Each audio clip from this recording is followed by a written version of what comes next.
Hey guys, so for this video, I'm going to be doing a review of the new Haunted Mansion movie.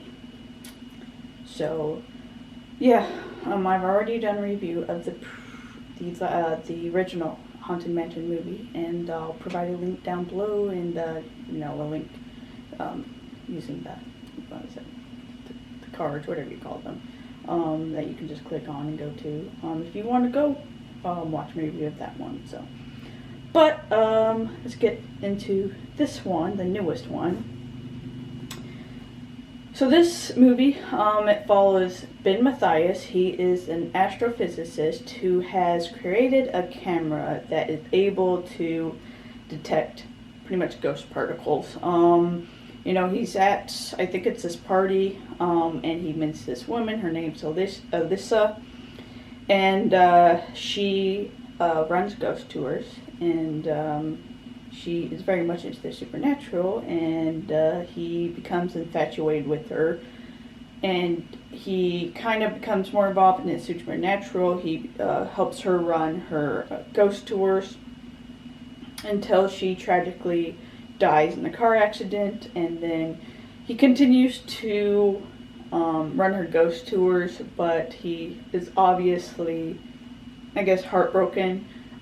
He is pretty much drunk, hungover the entire time. So he'll do the ghost tours, but he's hungover, and then he'll go home and sleep it off. So he's obviously not feeling good with her death. So then we meet Gabby and her son Travis, and they end up buying the mansion, and then once they're in it, like right away they realize it's haunted. And they try to leave, but it won't let them. And so one day, Kent is visited by a priest who, has tried to exorcise the house, whatever you call it. But it doesn't work, so he hires Ben to come to photograph the ghost.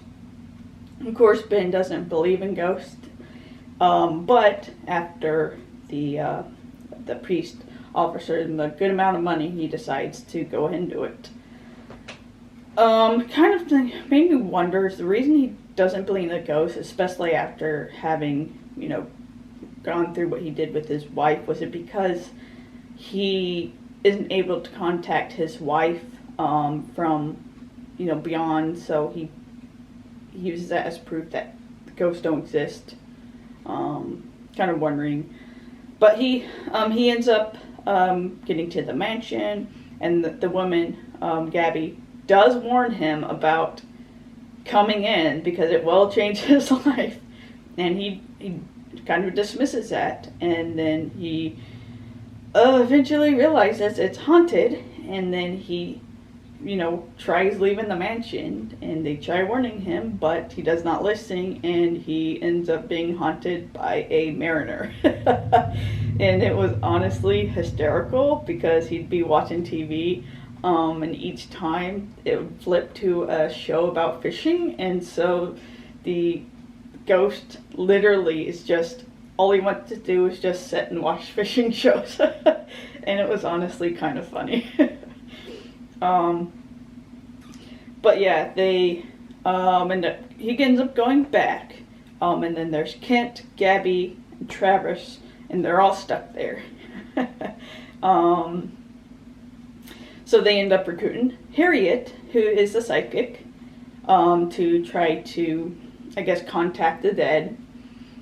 And then, which does not go well, she gets pissed as well when she learns she's stuck there. Because she tries to leave as well, and then she's haunted by this guy on horseback, and so she has to listen to the horse clomping around. And so yeah, they just keep getting more people or get stuck, and so they end up going to this professor. His name is Bruce, played by Danny DeVito, and he is obsessed with haunted houses, and he has investigated this house, this haunted house, and so he kind of knows the layout. He has the blueprints from, I guess, when the house was built, and so Bruce tries to get them to take him with them, but they refuse, so they end up just stealing the blueprints. More like they mug an old man. So they, on the blueprints, they figure out that there is a hidden room. It turns out to be a seance room. And so Harriet then tries to use the seance room to contact Gracie. Well, Gracie is able to talk to them, using, a pen. And they tell him to talk to Madame Leota. But Harriet, because there's this malevolent spirit there, he kicks her out of the house. And so we get the scene where she's like in the chair, sitting in a chair, and then it goes zooming out of the house down the road. It's actually really entertaining. Kind of, I'm wondering if it was a nod towards, in the original when, he's with Leota and she wants him to sit down, but he refuses, so she uses her, telepathy to, bring the chair and knock him into it. So I'm wondering if that was a reference to the original. Well, just right as she's about ready to get hit by a car, turns out that it's actually the professor. So the professor has shown up, and he enters the house against their warnings, because he's obsessed with the house. So Ben ends up going up to the attic, where he almost gets beheaded by a ghost, of course. But he's able to get the chest down, that ends up containing Madame Leota, which I'm not sure if a ghost led them up there, or if they just happened to go up to the attic. Yeah, I'm not sure. Anyways, Leota reveals that Gracie was the owner of the house at one time when he hired Madame Leota to try to contact his dead wife. But he, this happened so long, over such a long period of time, that he opened up a portal to bring in so many spirits, including a malevolent spirit, who posed as Gracie's wife and caused him to kill himself, and ultimately he ends up trapping Leota in the crystal ball. And so, Harriet, she tries leaving her body, to try to find Gracie again. But Ben ends up being the one who is, leaves his body, and he ends up meeting Gracie. And then he meets the Hatbox Ghost. And so he's the big bad of the movie, and he is the one all the ghosts are terrified of.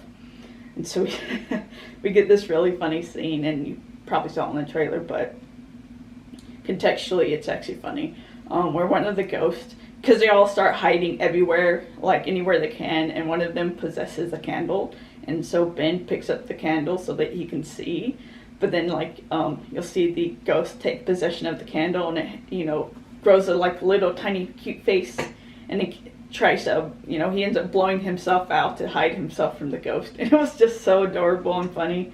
But yeah, so they decide to go to the police to get a sketch, because that's what you do when you're trying to figure out, who a ghost is. And they, of course, are able to get a good enough sketch that they figure out who exactly the ghost, the evil ghost is. And it turns out to be Alistair Crump. So he was abused as a child by his father and cast out of the house. When he becomes adult, he lures all the socialites to his house that had cast him out or rejected him when his father had cast him out, and kills them.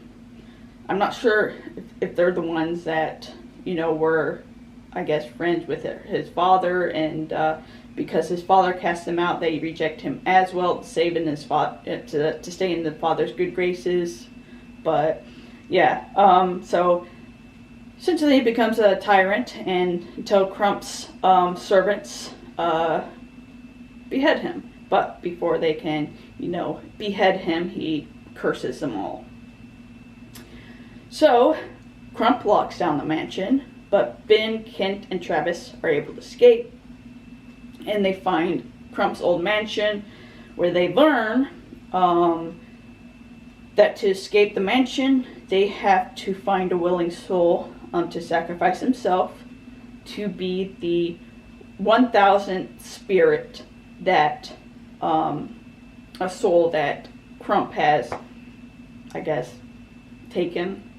I'm not sure if he's, like, has a deal with the devil that, you know, for a certain number of souls he can be mortal again, or if it's just an arbitrary number they needed to, you know, needed for the plot. So, they end up finding Crump's hat. It's, they want to use to help them send it back to the afterlife because they need something that he owned or possessed. But Crump ends up burning the hat. He takes possession of Bruce and burns the hat. Then he uses Travis's grief of the fact his father died, which it's revealed later, you know, it's a big twist, I guess, that his father is dead. Travis's father and Gabby's Elizabeth is dead. But I kind of thought he was dead the entire time, and until he was like talking to his father. You know, Travis talked to Ben about talking to his father, which made me think that, you know, they were actually separated. He wasn't actually dead. But then later on, it's confirmed he's dead. So it's like a little confusion there. You know, the writing wasn't very clear, I guess. But anyways, he tries to use Travis's grief to trick him into believing his father is trying to, I guess, call him to the other life, the afterlife. But Ben is able to save Travis, convince him that it's all a trick, and you know, Travis is talking about how it's not okay because he's miserable without his father. And honestly, it's one of the more touching scenes in the movie. And so Ben says he also is miserable without his wife, and that they can be miserable together, which kind of terrible but also sweet. But so yeah, they end up finding his mom and everyone else, and so they end up having the final showdown in the graveyard, where all the Kent has convinced all the ghosts to turn against the hat box man or ghost. And Harriet uses Crump's hat as a way to, along with Leota's spell, to send him back to the afterlife. And he tries to plead to Ben one last time. The Crump does try to, you know, lure him,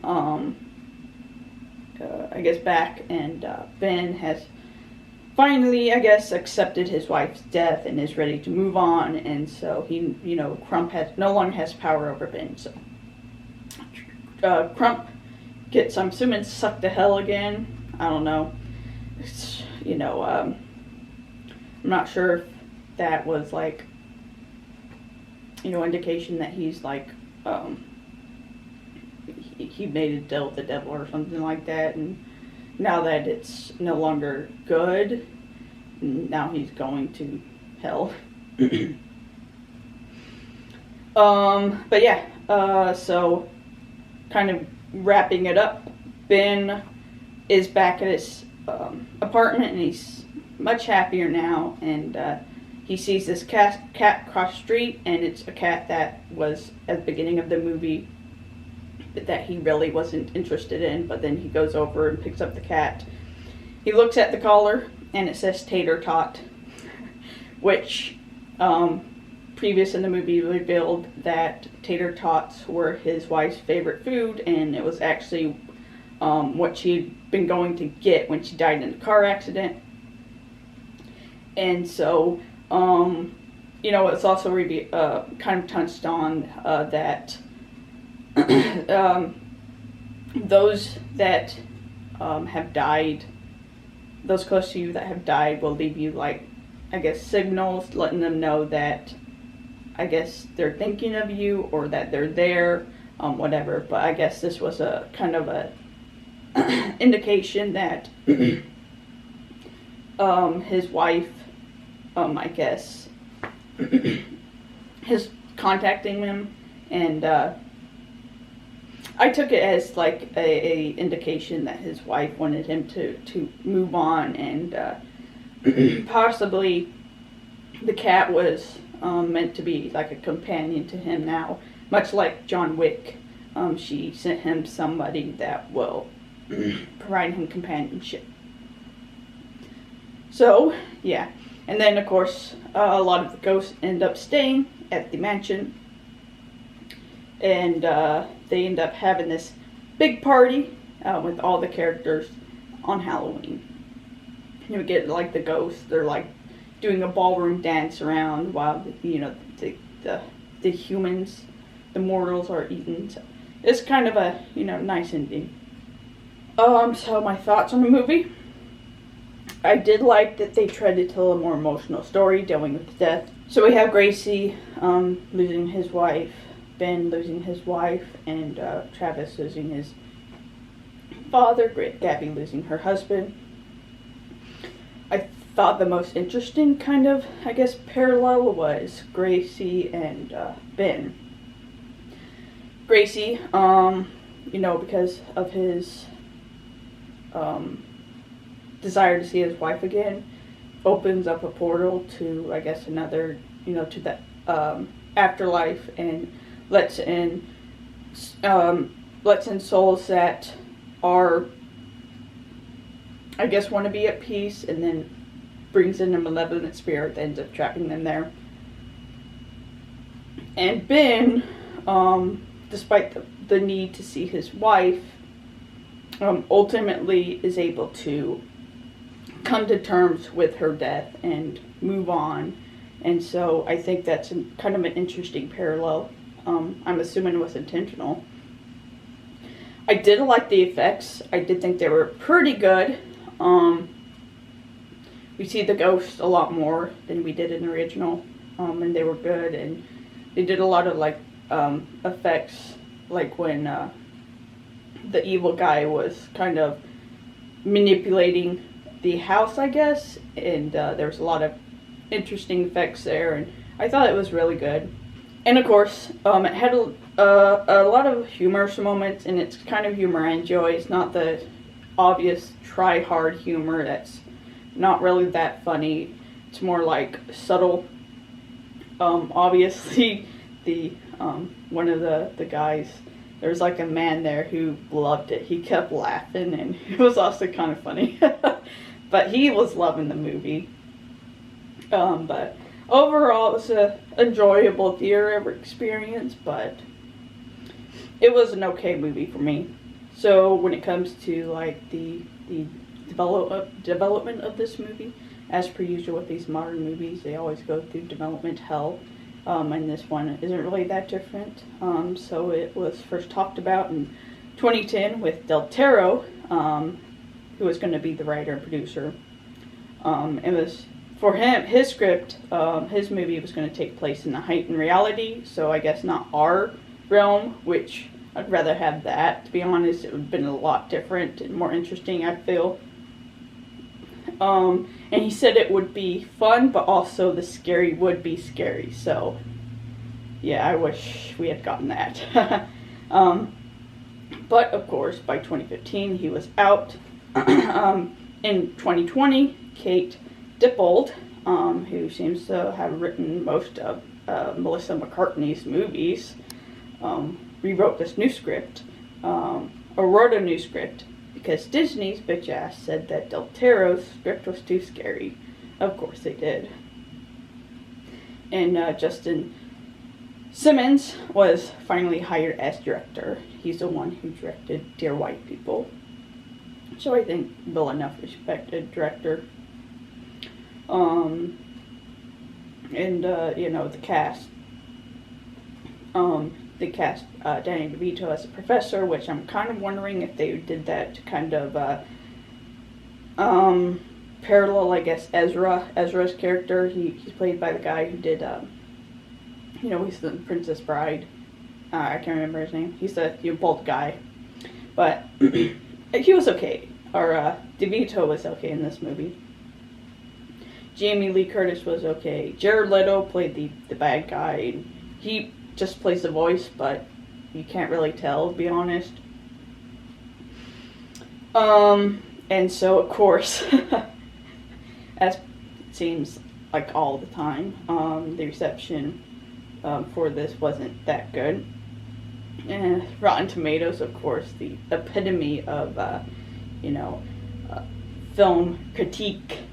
Haunted Mansion's talented cast makes the movie a pleasant enough destination, although it's neither scary nor funny enough to wholeheartedly recommend. I thought it was funny enough. It was funny. It didn't try to be funny. It had its moments, and those moments were funny, but it wasn't obviously trying hard to be funny when it didn't need to be, I guess. And yeah, it's not scary. It's Disney kids movie.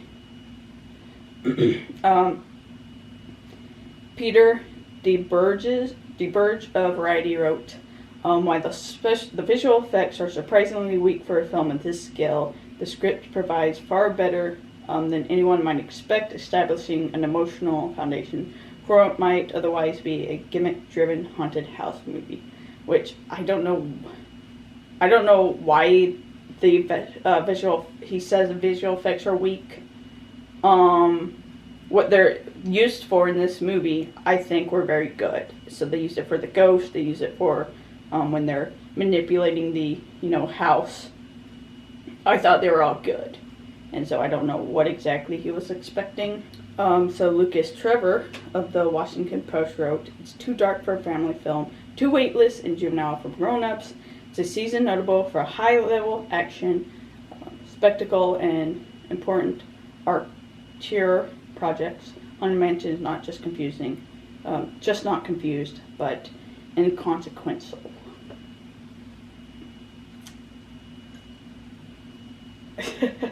It makes me laugh because he says it's too dark for a family film. I don't know what the fuck he watched, because that shit was not dark. I don't know what the fuck he's considering dark. You got critics saying it's not scary enough, but then saying it's too dark, and yeah. But, you know, it's $59.6 million so far and $150 million budget, so probably not going to be getting its budget back. It's not surprising, since they didn't market this fucking movie worth a shit. The only marketing apparently was a Family Feud episode where the cast was, you know, on, which was ridiculous. And of course, they released a Halloween movie in July. I don't know what they were expecting. Either they want this movie to fail so they can use an excuse, or they might just want to, you know, put it out there just so they can throw it on Disney Plus as quickly as possible, because, well, apparently they only give a fuck about streaming now. I mean, they're not even goddamn putting out physical media anymore, so I fully expect the, you know, eventually movies, you know, theater movies to go away as well. So some comparisons. Remind me a lot of Beauty and the Beast, in that the people are cursed until someone breaks it. So in the first one, we get these people who were living in this castle, the servants, as well as, I'm assuming, the guests. They were trapped in the castle because, you know, Elizabeth dies, and then they have to reunite Elizabeth with, you know, her lover to break the curse and free the people. And then the new one, it's I think it's, I guess, less like that. It still involves, people being trapped, but still, I think it's more like, the first one felt more like kind of Beauty and the Beast. So the original mansion, I felt like had more personality, and I'm actually talking about the mansion because the whole, like, Grace and Elizabeth, love and tragedy felt very connected to the mansion, a part of it, as well as, all the, inhabitants felt very much like a part of the mansion, so it kind of gave the mansion its own personality, I feel, and so you could, I guess, connect more with it, whereas the new one, it doesn't really feel like its own person.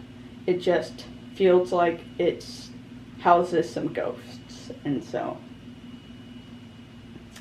because we kind of see also in the new one, when it comes to Gracie and his wife, it's very much like, was like a 2-minute, or not 2-minute even, just like 30-second scene, and you couldn't really get enough to connect with it if you haven't seen the original. The villains, I mean, I'm about same feelings on either one, but at least the original, the Ramsley, felt like an actual person, probably because we actually did see him as, or believed him to be a person for most of the movie until it was revealed he's also a ghost. Whereas the Hatbox guy, we did get like a, I don't know, a minute scene with his backstories. While I did think that they did that well. They did like this backstory through drawings, and so we get this kind of unique telling of the story. So I'll give them that, but still I felt like Ramsley at least felt like a person, even if he was very much, not as developed, I guess. And the characters, I don't really prefer one over the others, but I did love from the original Leona and the Singing Heads and Ezra and Emma. So they're more like the minor characters that brought a lot of like humor and life to the film, as opposed to even the main characters like the family. And I felt like the original had more mystery to it, so it kept my interest more, whereas the new one, it has some, but not as well done, I guess. And so I guess I still prefer the original. I probably won't rewatch the new one, but I'll probably watch the old one, maybe because it's nostalgic for me. It's kind of one of those Halloween movies for me, so. But, yeah, so that was my reaction to the newest one, and kind of which one I prefer over the original and the new one, so. Yeah, so that's it. So you guys have a nice night, stay safe out there, and talk to you later. Bye.